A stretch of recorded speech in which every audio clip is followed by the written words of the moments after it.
Yapalım da yapalım. I don't know why. Okay, look, if she tells me, who cares? No, yeah, I know. So she wants to go. Fine. I think. Are you not the head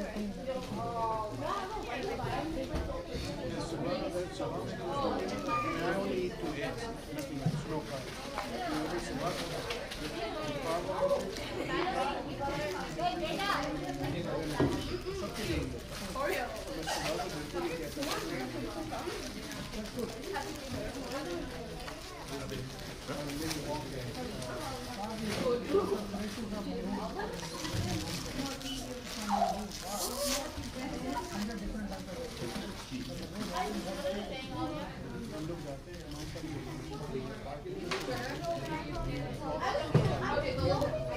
Brisk walk.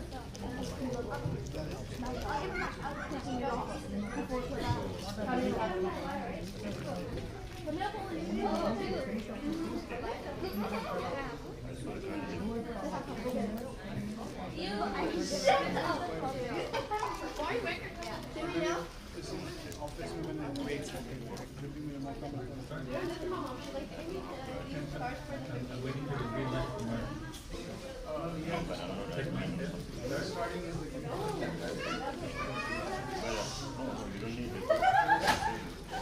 السلام عليكم ورحمة الله. It's recording. بسم الله الرحمن الرحيم. الحمد لله رب العالمين والصلاة والسلام على سيد الأنبياء والمرسلين وعلى آله وصحبه أجمعين ومن تبعهم بإحسان إلى يوم الدين. أما بعد. All thanks and praise are due to Allah subhanahu wa ta'ala, and may His peace and blessings cause us the final messenger, His family, His companions, and those who follow them until the end of times. Inshallah, everyone enjoy their lunch break and salah. Sometimes one of the hardest sessions to participate in is after a meal, because everyone feels very relaxed and stuffed, and it's very conducive for sleeping. Alhamdulillah. So hopefully you had some tea and coffee along with your meal as well. Before our break, we started going through the various genre of hadith literature. That there are different genres of hadith literature that kind of evolved and developed organically throughout history. So far we have covered 4. The first one we spoke about is as-sahifa, this personal collection, this personal booklet that some of the companions had compiled and collected, as well as their students. Then we spoke about al-musannaf. Al-musannaf, those collections of hadith that are organized topically, and they happen to be some of the earliest works of hadith in our history, such as the Muwatta of Imam Malik. Then we spoke about the Musnad, those hadith collections that are organized according to the narrators, particularly the companion narrators. All the hadith of Abu Bakr radiallahu anh are mentioned in one chapter, and all the hadith of Ali radiallahu anh in another chapter, and so on. And then we were speaking about al-jami'. Al-jami' is the most comprehensive type of hadith collection that covers all of the main topics, all of the main subjects that are covered and addressed in the hadith of the Prophet sallallahu alaihi wasallam. So really quickly, as a review, what are those 8 topics? What are the 8 topics that are covered in the hadith of the Prophet sallallahu alaihi wasallam? What's the first one? Aqa'id, good. Right, beliefs. Number 2? Ahkam, good. Legal rulings. Number 3? Siyar. Siyar being? Sirah, or mostly the military expeditions of the Prophet ﷺ. Number 4? Adab, good. Number 5? Tafsir. 6? Ashrat al-Sa'a. Number 7? Fitan. And number 8? Manaqib, very good. MashaAllah. Alhamdulillah, everyone's paying attention. MashaAllah. May Allah reward everyone. So then we spoke about some of the famous jawami', some of the famous jami' collections that exist. The 2 most famous, most popular, most important being as-sahihain, Sahih al-Bukhari and Sahih Muslim. The 3rd most famous jami' collection is called Jami' al-Tirmidhi. This is also a very, very famous collection of hadith. It is a collection that is still taught and studied across the Muslim world. So this is the collection authored by Abu Isa, Muhammad ibn Isa al-Tirmidhi rahimahullah. He was born in the year 209 in the city of Mecca, and he passed away in the year 279 in the province of Tirmidh. Where's Tilmid in the modern day world? In our current modern day world, where is Tilmid located? It's also like Uzbekistan area. Right? It's the Uzbekistan area as well. So he also traveled extensively seeking knowledge of Hadith, learning from the Hadith scholars of the major centers of Islam, such as Iraq, Iran, Khorasan. He learned directly from Imam al-Bukhari, Imam Muslim, and Imam Abu Dawud. So we notice that there is this interconnectedness between all of the A'imma of Hadith, all of these famous Hadith scholars. They're all connected to each other in some way, shape, or form. Particularly the authors of Al-Kutub al-Sittah. And more particularly, Imam Bukhari, Imam Muslim, Abu Dawud, and At-Tirmidhi. So At-Tirmidhi, he was a direct student of Imam Bukhari. He was also a direct student of Imam Muslim. And he's also a direct student of Abu Dawud. And when you read Tirmidhi, one of the unique things is he quotes Imam Bukhari a lot. He actually quotes his teacher. He will say, وَقَالَ مُحَمَّدٌ. And when he says that, he means Imam Muhammad ibn Ismail al-Bukhari. And he quotes his teacher when it comes to authenticating hadith and declaring a particular hadith to be strong or to be weak. It's mentioned that he returned to his hometown of Khorasan and he compiled his jami' over a period of 20 years. So this collection of hadith that we have, that we benefit from, we read and study, it is the product of 20 years of effort. And Imam Tirmidhi was also blessed with a very unique and amazing memory. Just like Imam al-Bukhari, there's an amazing story mentioned from his early days as a student. He studied with a well-known hadith scholar who dictated a number of ahadith to him that filled about 16 pages. So he was sitting with a very famous scholar. The scholar is dictating hadith to him, and he was writing them down and recording them. And he filled about 16 pages from his notebook. Unfortunately, Imam Tirmidhi lost them before he could review them. After some time, he was given the opportunity to learn from this scholar again. So the hadith scholar said, look, I'm going to dictate the same ahadith to you that I did last time. And that you need to just double check your notes. Make sure you recorded them and wrote them down correctly. So out of fear of being thought of as a careless student, Imam Tirmidhi, he picked up some blank pieces of paper and he was looking at them as though he was reviewing what the teacher was saying to him. Now soon the teacher noticed that his pieces of paper were blank. So he became upset. Like, what in the world are you doing? You're supposed to be reviewing what you wrote down earlier. So he became angry. And Imam Tirmidhi explained that he remembered every single word that had been dictated by memory. That although he lost his notes and he didn't want to seem like a careless student, but he didn't really need those notes. He had memorized every single word the teacher narrated to him previously. So the muhaddith challenged him to recite the ahadith from memory, and Imam Tirmidhi recited all of the ahadith without a single mistake, verbatim. Right? The exact same 16 pages that were dictated to him before. So now the muhaddith was impressed and he was shocked, and he narrated an additional 40 ahadith to him and asked him to repeat them. And again, he repeated them verbatim without any mistakes. So these were very, very unique. They were very special individuals. And I remember one of my classmates, after studying these biographies of individuals like Imam al-Bukhari and Imam Tirmidhi and Imam Muslim, he remarked that these individuals, they don't seem like human beings. They seem like angels. They seem like some other creation of Allah. So our teacher, he remarked, yes, they were very unique.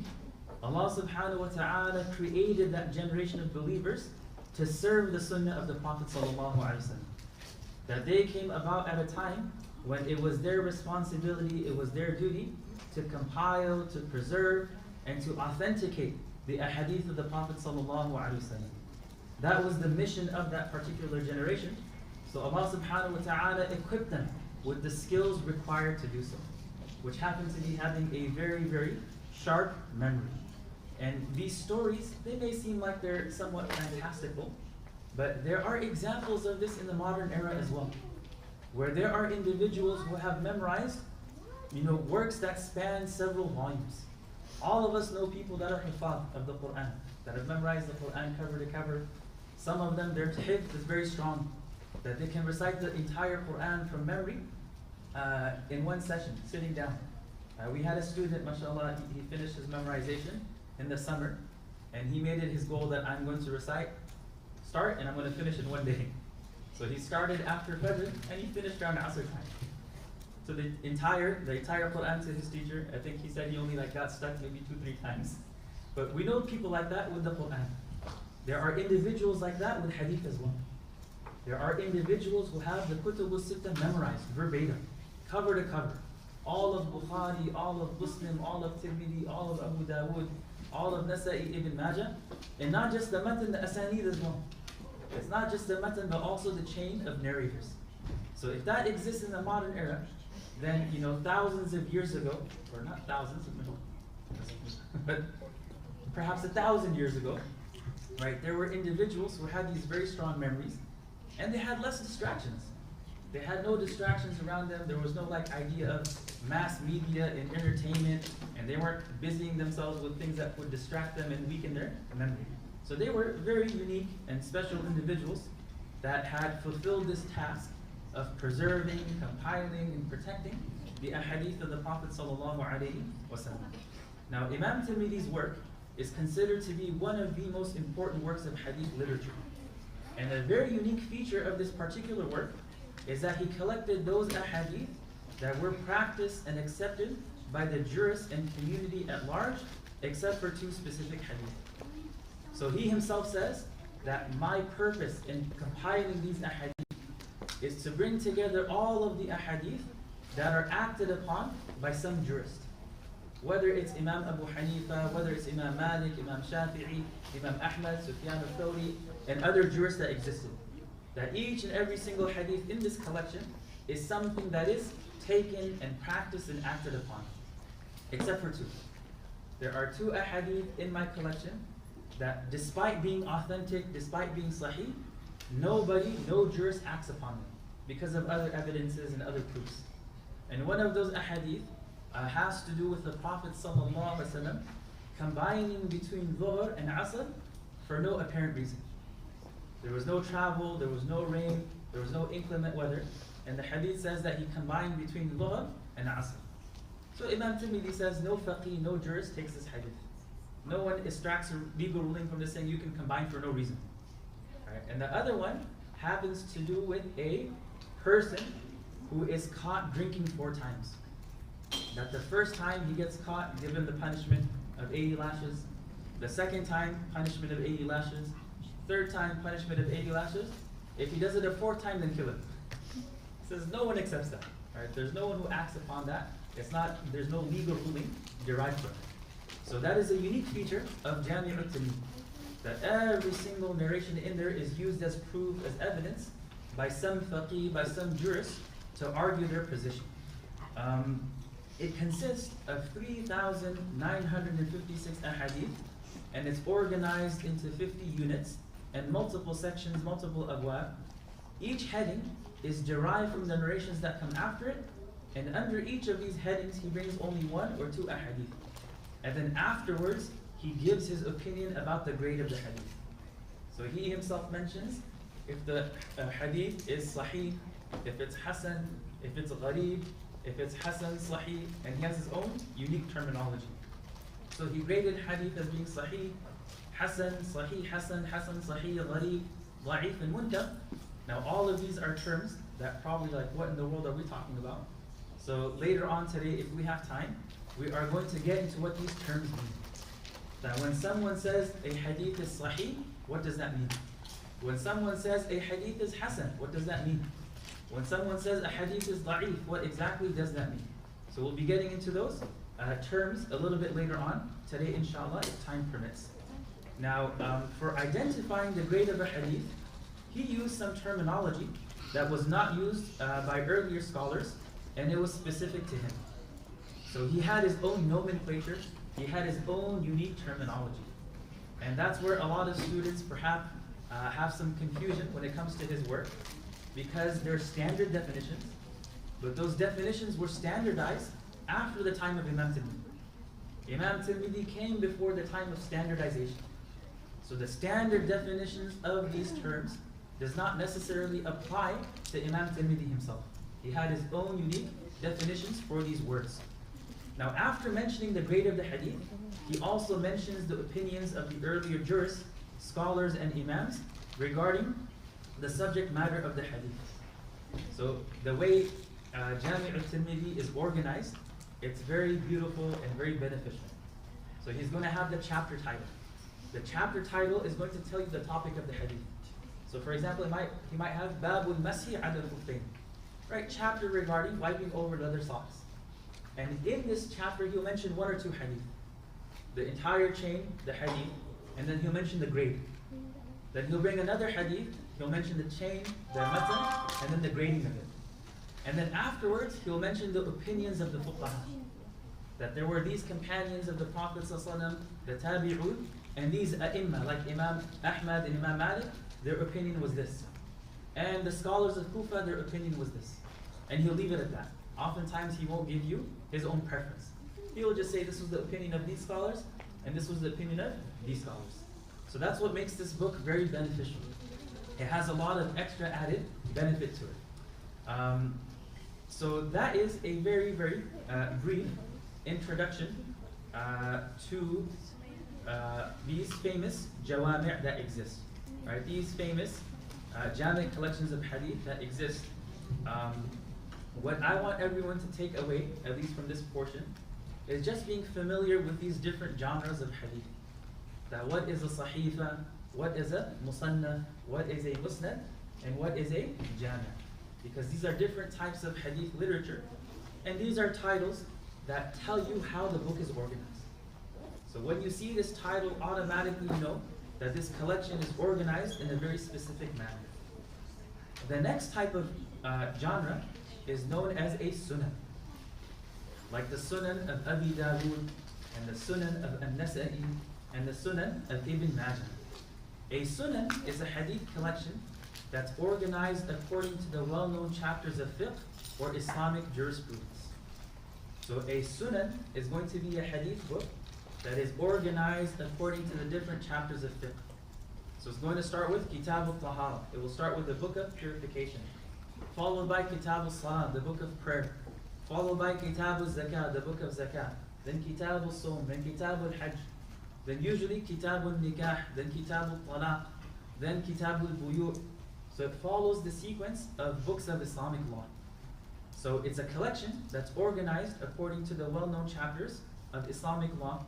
And then each of these chapters will have sub-chapters that highlight the different aspects of it. So under Kitab al-Tahara, you'll have a chapter on wudu, a chapter on tayammum, a chapter on ghusl, etc. Works that fall under this category, they consist of those ahadith that are used to derive legal rulings, which are known as ahadith al-ahkam. So, for example, when we look towards the Quran, there are approximately how many verses in the Quran? 6,000 plus. 6,000 plus verses in the Quran. Out of these 6,000 plus, how many deal with legal rulings, with ahkam? Right? What's halal, what's haram, what's lawful, what's unlawful? It's very few, maybe 300, 350. Right? So when it comes to hadith, you have the same thing. That there are a certain number of ahadith that deal with legal rulings, that deal with ahkam. What's halal, what's haram, what's fard, what's wajib, what's sunnah, what's mubah, what's mandub. So they are used to derive and extract legal rulings and regulations. So this genre of hadith literature, it became popular in the 3rd century as well. And the most famous sunan collections are 3. There are 3 famous sunan collections. The sunan of Abi Dawood, the sunan of Ibn Majah, and the sunan of Nasa'i. And all 3 of these are considered to be part of Al-Kutub al-Sitta, the 6 books, or the 6 canonical books of hadith. So all of us should know what the 6 books are. Right, the 6 books of hadith, Al-Kutub al-Sitta, Bukhari, Muslim, Tirmidhi, Abu Dawood, Ibn Majah, Nasa'i. Right, these are the 6 most famous collections of hadith that we have, and they represent the entire corpus of hadith. That if someone were to read these 6 books of hadith, they will have a very good idea of all of the ahadith that have come to us from the Prophet sallallahu alaihi wasallam. They will have a solid understanding of all of the various topics and subjects that are discussed through the ahadith of the Prophet sallallahu alaihi wasallam. So that's why these 6 books actually became popular, because they are representative of the entire hadith corpus. So we are going to look at these collections very briefly as well. So starting with the Sunan of Abi Dawud. This is the famous collection of Imam Abu Dawud, Sulaiman ibn Ash'ath as-Sijistani rahimahullah. He was born in the year 202 in the well-known region of Sijistan, which is located in Khurasan, and he passed away in the year 275 in the city of Basra. And he's buried next to Sufyan al-Thawri. Sufyan al-Thawri rahimahullah, he's a very, very famous figure in our history. He's also a faqih and a muhaddith. And Imam Abu Dawud, his grave is right next to Sufyan al-Thawri's. After completing his initial studies of the Islamic sciences, he dedicated himself to the study of hadith. He traveled extensively at a very young age. He traveled to the Hijaz, Egypt, Basra, Kufa, Baghdad, Damascus, Khurasan, Ray, Harat, Tarsus, all of these various centers of Islamic learning. And he was able to meet and study with the most well-known hadith scholars of his time. He was well known for his knowledge, his scholarship, his taqwa, honesty, and worship. And he was also known to have a photographic memory, I guess audiographic memory, right? Just like Imam Tirmidhi, just like Imam al-Bukhari. Now his work is considered to be the first work ever produced in this genre, as well as the most comprehensive. So the first sunan collection in our history is the Sunan of Abi Dawud. And he chose to place 5,274 ahadith in it, 4,800 without repetition. And he selected these out of a pool of 500,000. So he had access to 500,000 narrations from the Prophet sallallahu alaihi wasallam. And out of these 500,000, he selected 5,274 to record in this particular collection. And it said that it took him approximately 20 years to compile this work while he was living in the city of Tarsus. The most unique feature of this collection is that it deals exclusively and exhaustively with those ahadith that are of a legal nature. Right? Every hadith in the Sunan of Abi Dawud is considered to be hadithul hukm, ahadithul ahkam. It's considered to be so comprehensive on legal ahadith and on halal and haram that it is sufficient for the mujtahid to obtain knowledge of the halal and the haram from Abu Dawud. And he himself writes that he knows of nothing after the Quran more essential for people to learn than this book, and a person would suffer no loss if he did not take in any more knowledge after it. So Imam Abu Dawud, and he's not saying this like in an arrogant fashion, he's not saying this out of pride, right? He's saying this after putting in 20 years of effort. And he's saying if a person has the Quran and they have this collection of hadith, they don't need anything else. That's all they need for the practice of their deen. This work includes narrations that are sahih, some that are hasan, and there are some that are da'if as well. It has most of the hadith are sahih, then a few are hasan, which is a little bit of a lower status, and then there are some that are also classified as being da'if. However, whenever Imam Abu Dawud brings a weak hadith, he identifies it and he explains why he considers it to be weak. So Abu Dawud rahimahullah himself will say this particular hadith is perhaps a little bit weak, and he'll identify the weakness in it himself. He'll explain that to us. This also implies that whenever he doesn't specify weakness in a hadith, it's considered to be sound and acceptable to him, and this collection was widely circulated during his own lifetime. And until the modern era, it is a book that is still taught and studied in Islamic universities and seminaries across the globe. This is one of the books that we study, cover to cover, in exhaustive detail, and there are exhaustive commentaries on it as well. Right? There are commentaries that go across like 12, 13, 14 volumes that give us an explanation of all the ahadith in this collection. Right? Then we have the Sunan of Ibn Majah. The Sunan of Ibn Majah. This is the celebrated work of Imam Abu Abdullah Muhammad ibn Yazid al-Rabi'. He's also known as Ibn Majah al-Qazwini, rahimahullah. He was born in the year 209 in Qazwin, and he passed away in the year 273. Qazwin is where? Iran as well. He also started his pursuit of hadith at a very early age. He traveled extensively across the Muslim world to sit with the great scholars of his time. He traveled to the Hijaz, Mecca, Medina, Iraq, Egypt, Syria, Khurasan. He was known for his scholarship and good character, and he was the leading hadith scholar of Qazwin, and he was also well known as a leading mufassir of the Quran. So he was an expert in both Quran and hadith. And his book is just simply known as Sunan of Ibn Majah. He compiled 4,341 ahadith. He's divided it into 32 books, which are further divided into 1,500 chapters. And out of these 4,341 narrations, 3,002 have also been included in the other 5 main books of hadith. So there's a lot of overlap. And you'll notice this across the Kutub al-Sittah, that across all 6 of these books, there's a lot of overlap. That several of the ahadith that are being narrated, perhaps in Ibn Majah, you will find some of them in Muslim and Bukhari and in Tirmidhi, and perhaps even in Abu Dawud.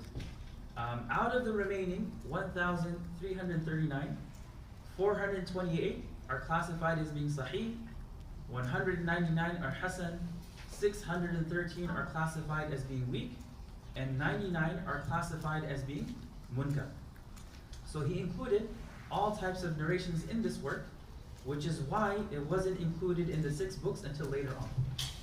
Right, this was added on to the 6 books much later on.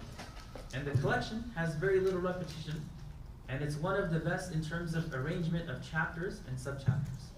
And then finally we have the Sunan of Imam al-Nasa'i. His full name is Imam Abu Abdul Rahman Ahmad ibn Shu'aib al-Nasa'i. He's born in the year 215 in Nasa, which is a town in Khurasan, and he passed away in the year 303 in Damascus. He received his early education in his home province, then he traveled widely in pursuit of hadith studies. At the age of 15, he traveled to Balkh, and later he traveled to Iraq, Syria, Hijaz, Egypt, and then he eventually settled down in Egypt. He was recognized as the leading hadith scholar of his time. He was known for his knowledge and precision in reporting, and he's also known to be very brave. He participated in jihad with the governor of Egypt, and in the military camp, he would guide the governor and the army. He would teach them the sunnah of the Prophet ﷺ and ask them to follow it. So his collection, it consists of 5,000 ahadith of a legal nature, a large number of which had already appeared in previous collections. And this particular work was actually compiled and produced in 2 stages. It was compiled and produced and put together in 2 stages. The initial work he compiled contained ahadith that were sahih, hasan, and da'if. And this larger work was entitled As-Sunan al-Kubra. Right, his larger, longer work is entitled As-Sunan al-Kubra.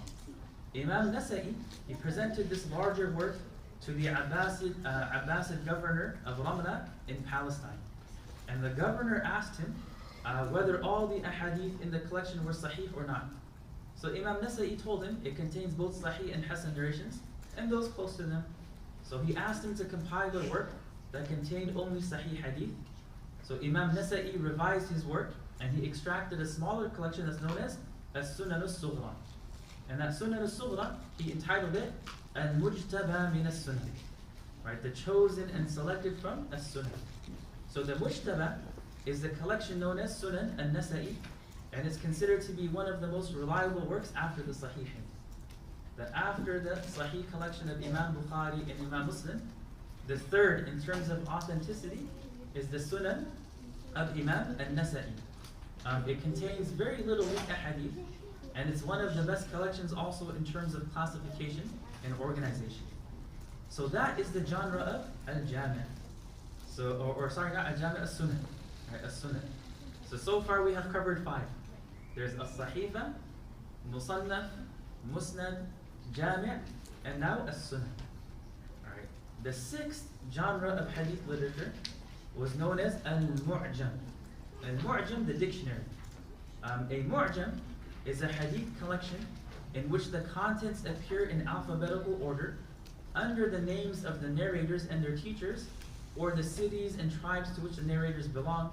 The collection can be organized alphabetically according to the names of the companions, teachers, or certain narrators. An example of this is Al-Mu'jam al-Kabir by Abu al-Qasim Sulaiman ibn Ahmad al-Tabarani.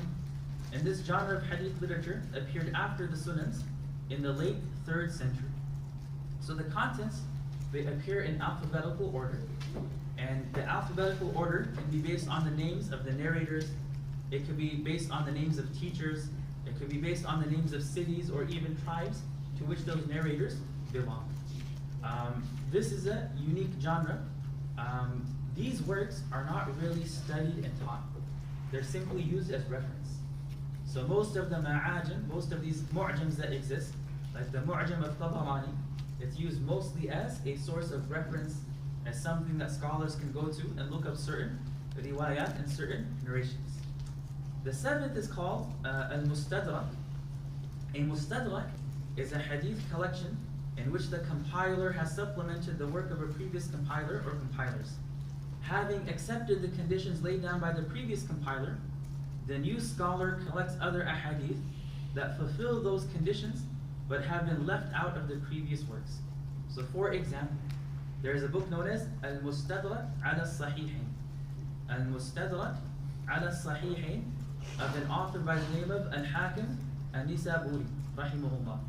He tried to collect narrations that met the conditions of Imam Bukhari and Muslim, but weren't included in their works. So these came later on. So for example, Imam Bukhari has his collection.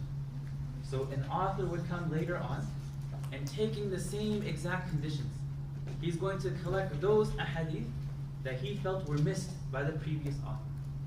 So it's called a mustadrak, right? A mustadrak. Then we have something called al-mustakhraj, the extracted.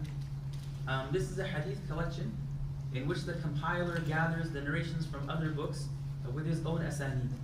So the narrations are the same, but the chain of narrators is different. A hadith scholar would take an existing collection and use it as a template for their own book. So for every hadith found in the template collection, the author of the mustakhraj will provide his own narration of that hadith. So for example, there's mustakhraj on Sahih al-Bukhari, there's a mustakhraj of Sahih Muslim, and this genre came about in the 4th century. So in terms of hadith material, in terms of the matan of the hadith, it's the exact same. So the mustakhraj of Sahih Bukhari is the exact same. The only difference would be the asanid. The author of the mustakhraj is going to be using his own asanid, not the asanid of the original compiler. Then you have something called al-juz. Al-juz is a section, it's a hadith collection that focuses on the narrations of one single narrator, whether a companion or someone else, or a collection that focuses on hadith regarding one single theme or subject. For example, a collection that focuses only on the ahadith of Abu Bakr radiallahu anhu would be called Juz Abi Bakr. What that means is this is a hadith collection, and in it you only have riwayat, you only have narrations that are coming from Abu Bakr radiallahu anhu. There's another one called Juz fi Qiyam al-Layl by Al-Marwazi. That all of the ahadith that speak about Qiyam al-Layl were compiled in this one selection. In this collection, right, you gathered all those narrations that talk about Qiyam al-Layl.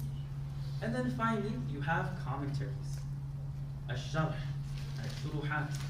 One of the most important genres of hadith literature that appeared a little later on is known as a sharh or a commentary. These commentaries were usually written on the more well-known and widely used hadith collections. A sharh, it serves two purposes. The purpose of a commentary, there are two main purposes. First, they assist students in the basic task of reading and understanding difficult phrases, names, and obscure meanings embedded in the chains or text of the narrations. So a commentator, right, a sharih, is going to take a collection of hadith, like Bukhari or Muslim or Abu Dawud. And their first job is to explain the hadith itself. That what do the words actually mean?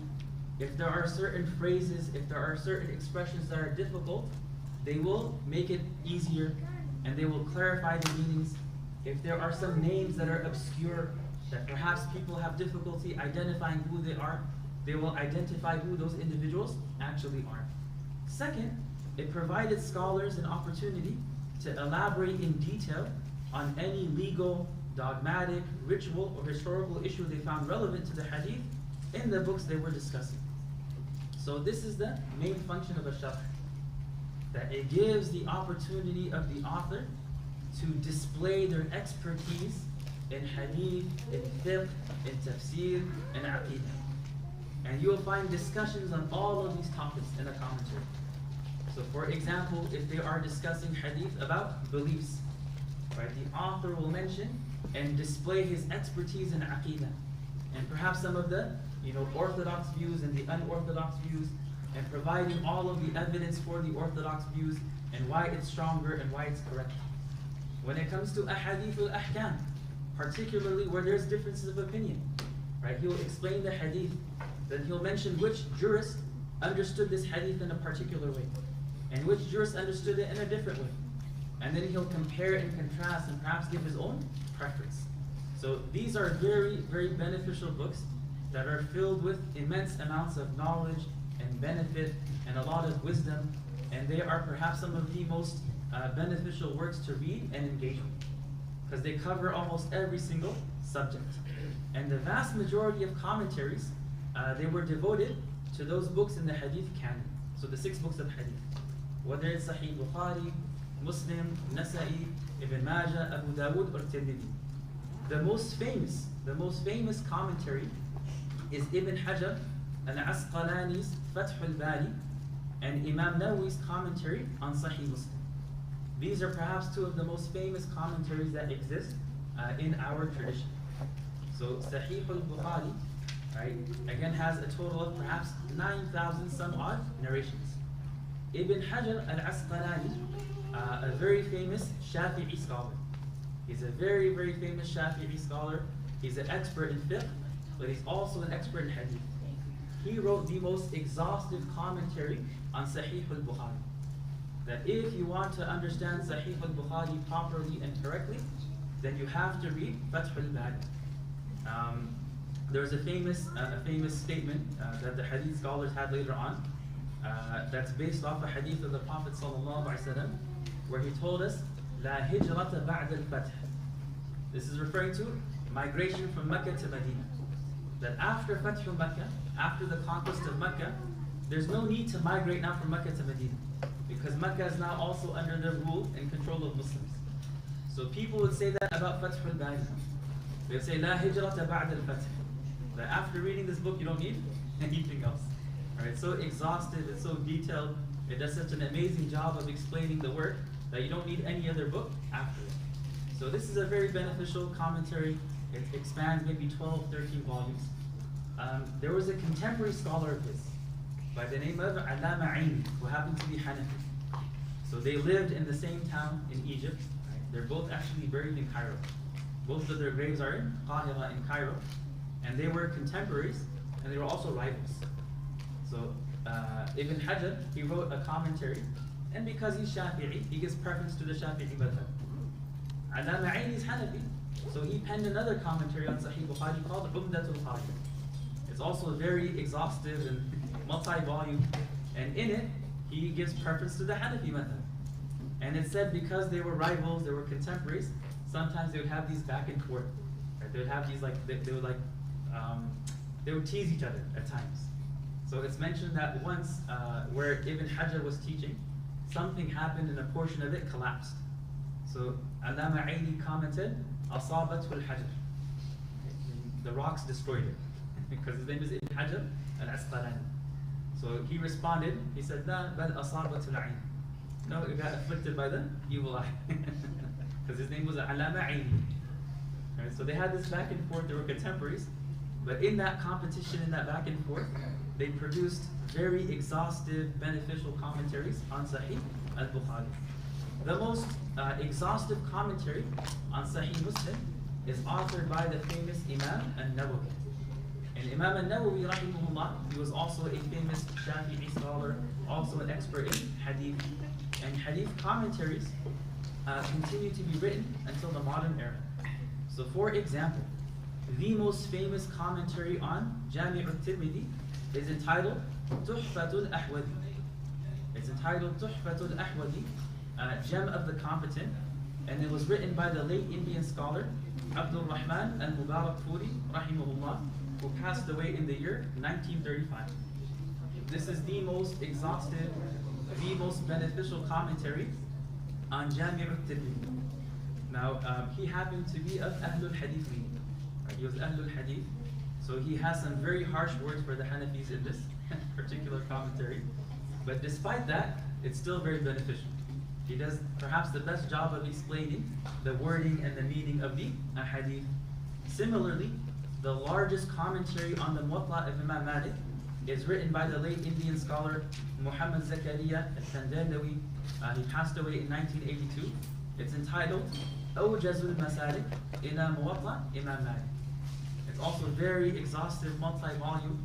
It's one of the most comprehensive commentaries that has been penned, that has been authored on the Muwatta Imam Malik. So, inshallah, this gives us a very brief yet quick introduction to hadith literature and the different types of genres of hadith literatures that exist. So again, the takeaway that I want everyone to get from this and gain from this, inshallah, is just know that there are different genres of hadith literature. And each of these genres is given a specific title.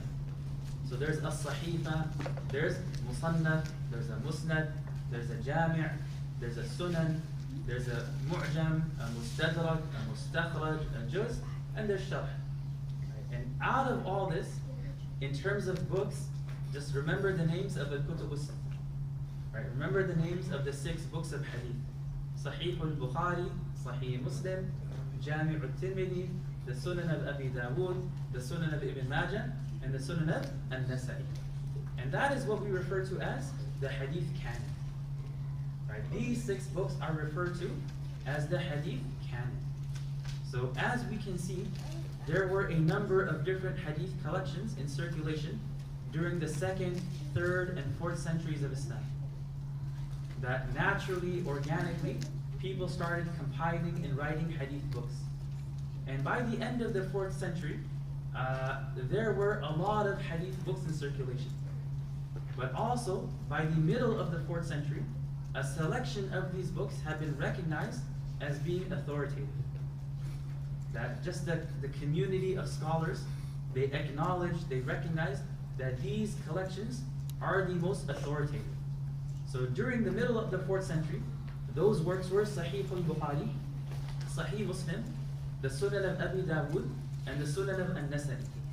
They were considered to be the most, or the best representation of the vast hadith corpus. So even that early on in Islamic history, right, the middle of the 4th century, these books gained a lot of prominence. They became well-known, widespread, they became popular. And because of that, the community of scholars said, these are the most authoritative collections of hadith. And they are a good representation of the entire hadith corpus. After some time, the collection of Imam al-Tirmidhi was added to this list, and they became known as al-Usul al-Khamsa, the 5 foundational works. Right, they became known as al-Usul al-Khamsa, the 5 foundational works. Different scholars had different versions and visions of which books best represented the Prophet's Sunnah, and the shifting canons, they are referred to as the 5 books, the 6 books, or the 6 authentic books. And the foundation of the canon is the same. Right? The foundation of what came to be known as the Hadith canon is always Sahih Bukhari, Sahih Muslim, the Sunan of Abi Dawood, and the Sunan of Imam An-Nasa'i. The last to be added to the canon was the Sunan of Ibn Majah. Right? That was the last book to be added. And by the 7th century, after Hijrah, the 6 books had been generally recognized by the world of Islam as the most reliable collections of hadith. These are considered to be a practical selection of hadith books that represent the larger body of ahadith. So again, there are hundreds of thousands of narrations that exist. If you want a good representation of what these hundreds of thousands of hadith are speaking about, what they're addressing, the 6 books suffice. They are enough. So this is known in like modern academic language as the hadith canon, al-kutub al-sitta or as-sihah al-sitta, the 6 authentic books or the 6 books of hadith.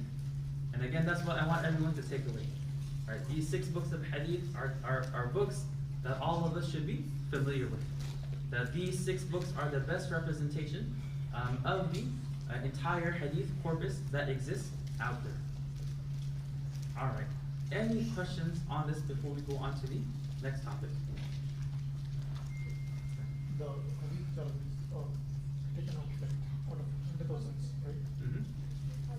Will be repetition or will they cover the topic? Repetition. So it became that large because of different chains. So the hadith scholars, the matan might be the same, but that one matan might have 10 chains. So they count it as 10 hadith, even though the matan is the same.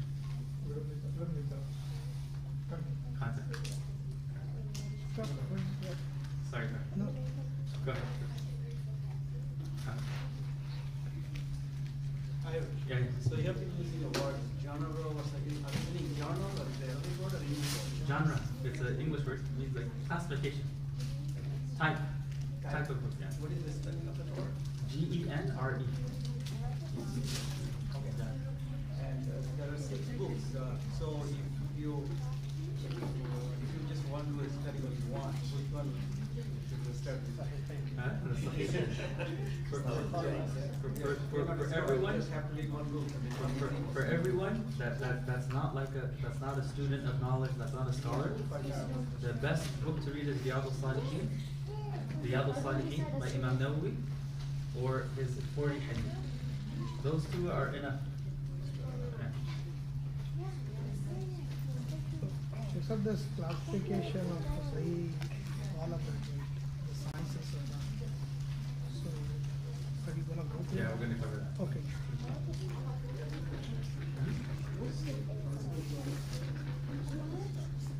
Mustakhraj was more just to show their own expertise, just to show that they also had their own.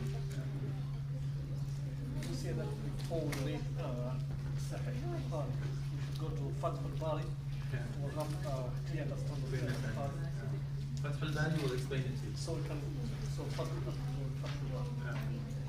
Another question, so the 7th century, Sunan Ibn Majah was the last compilation of hadith. There was no any. No, it was the last compilation to be added to the 6. Okay. Like it existed before, it came about in the 3rd century, but it was added to the list of the 6 later on.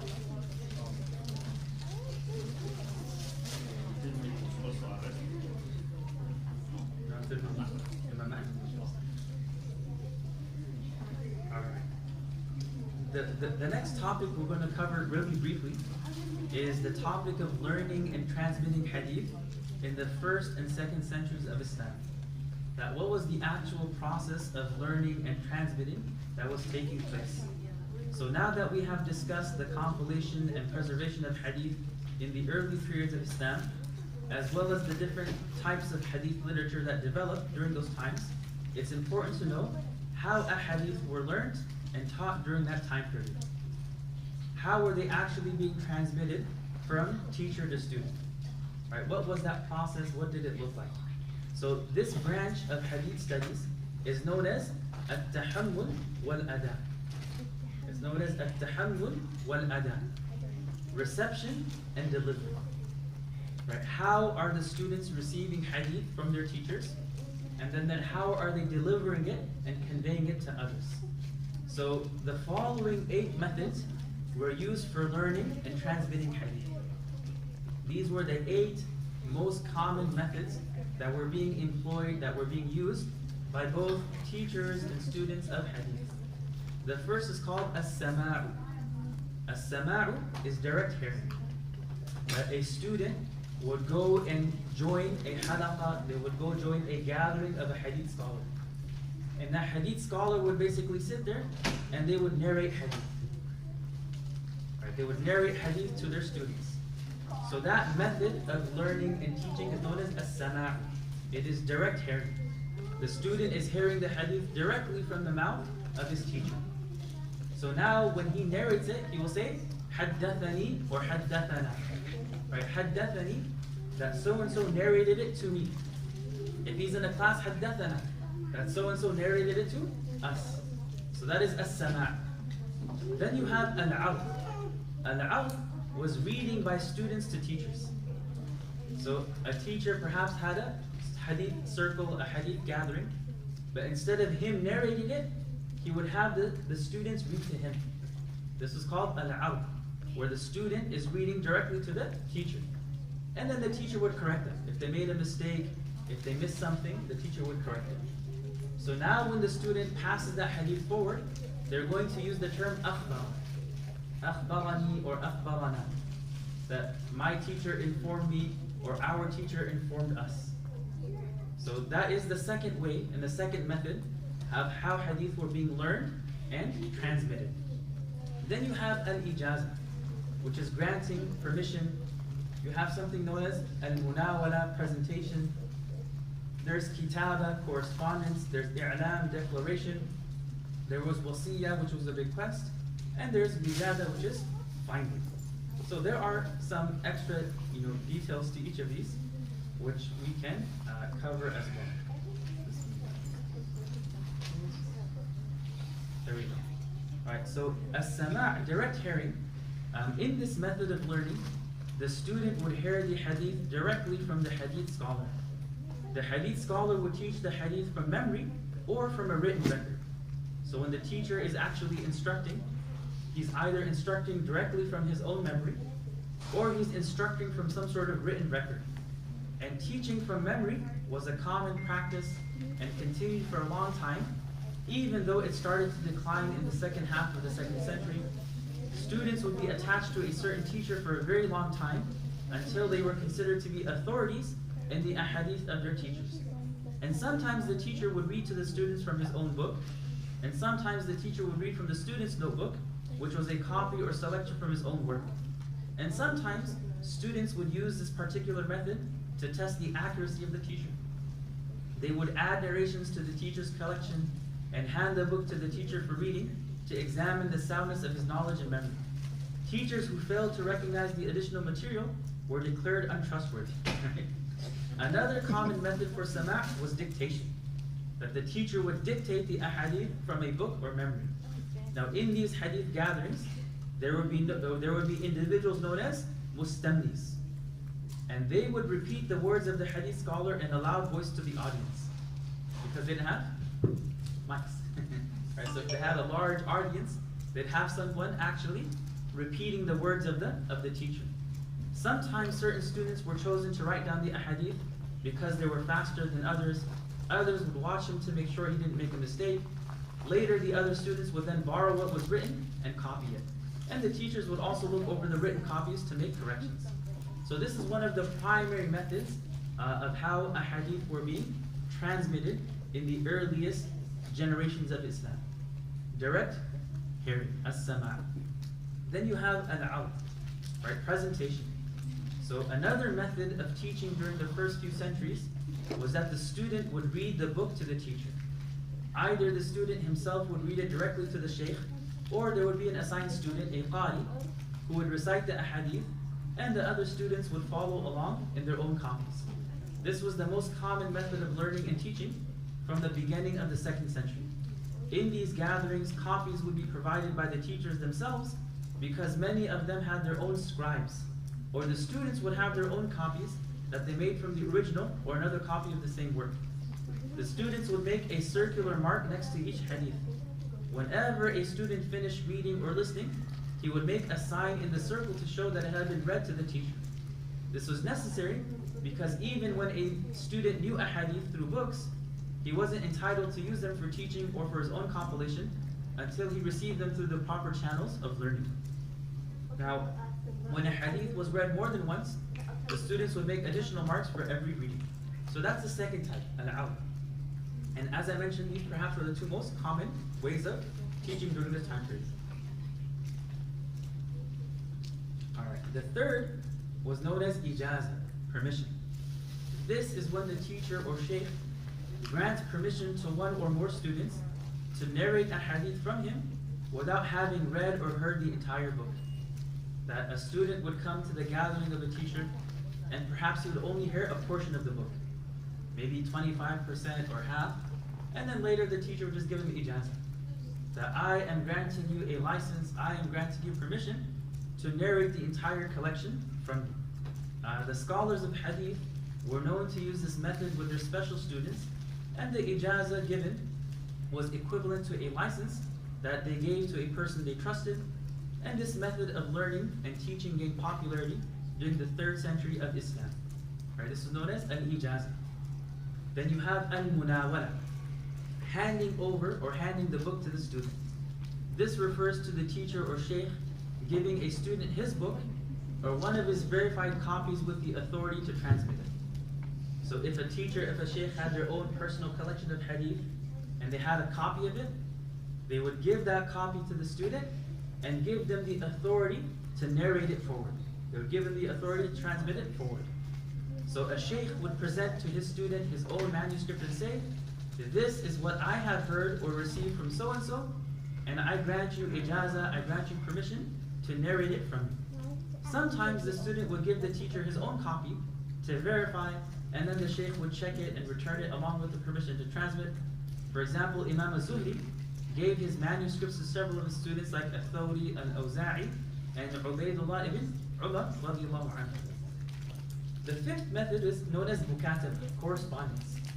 In this method of teaching the hadith, a scholar would write down the hadith and then send it to one of his students with the permission to transmit it. This can be thought of as distance learning, or learning by correspondence, and this method was in use from the 1st century.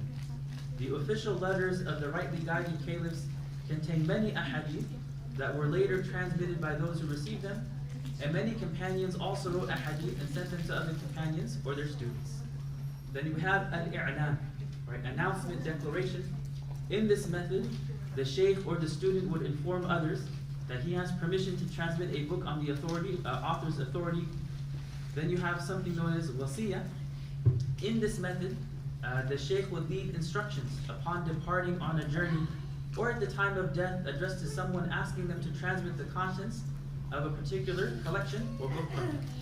And the last one was wijada, right, discovery or finding.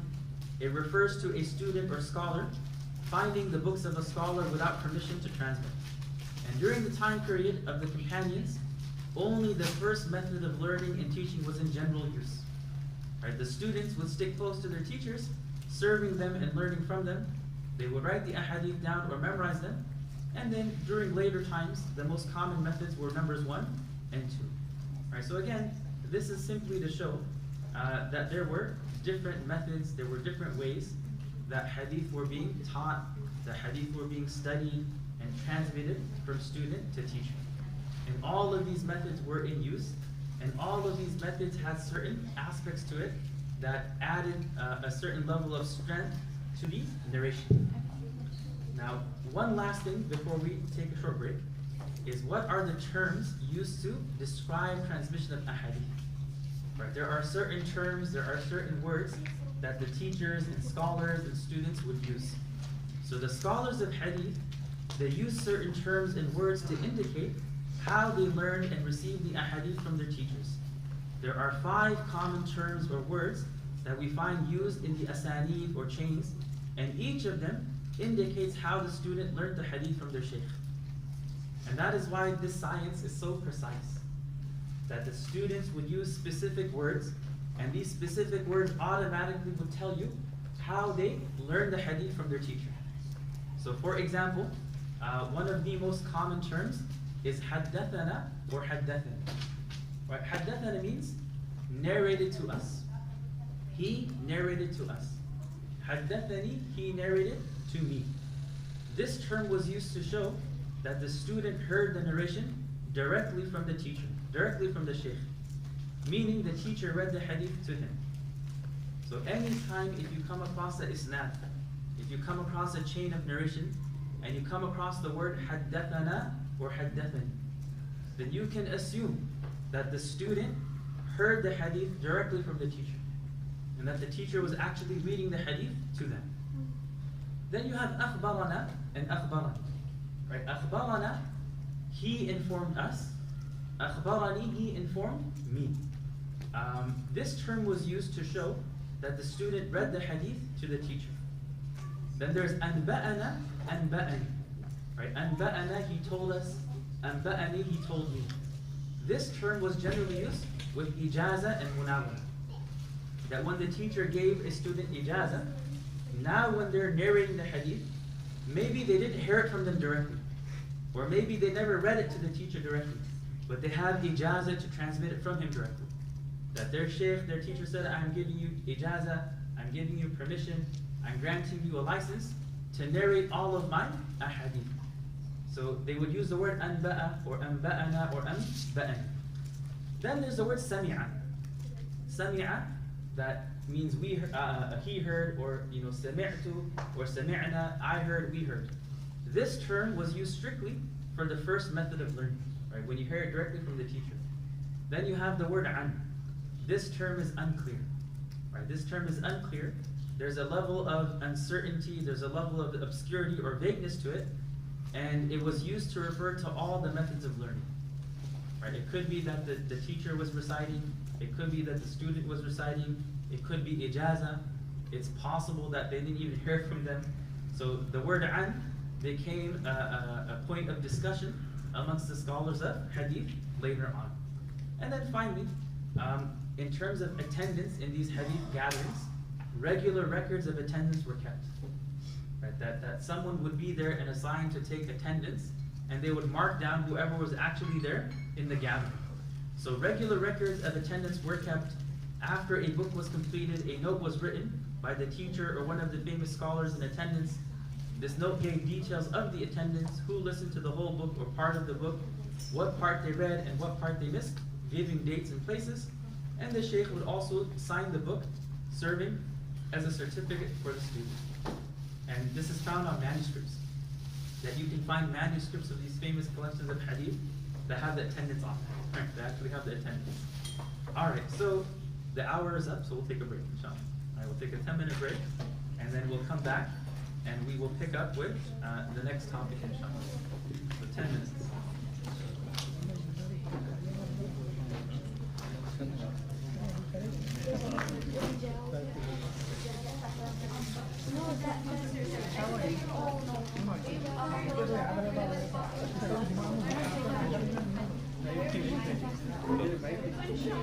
This way, or we can do the 10 minutes.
mostly Parnana.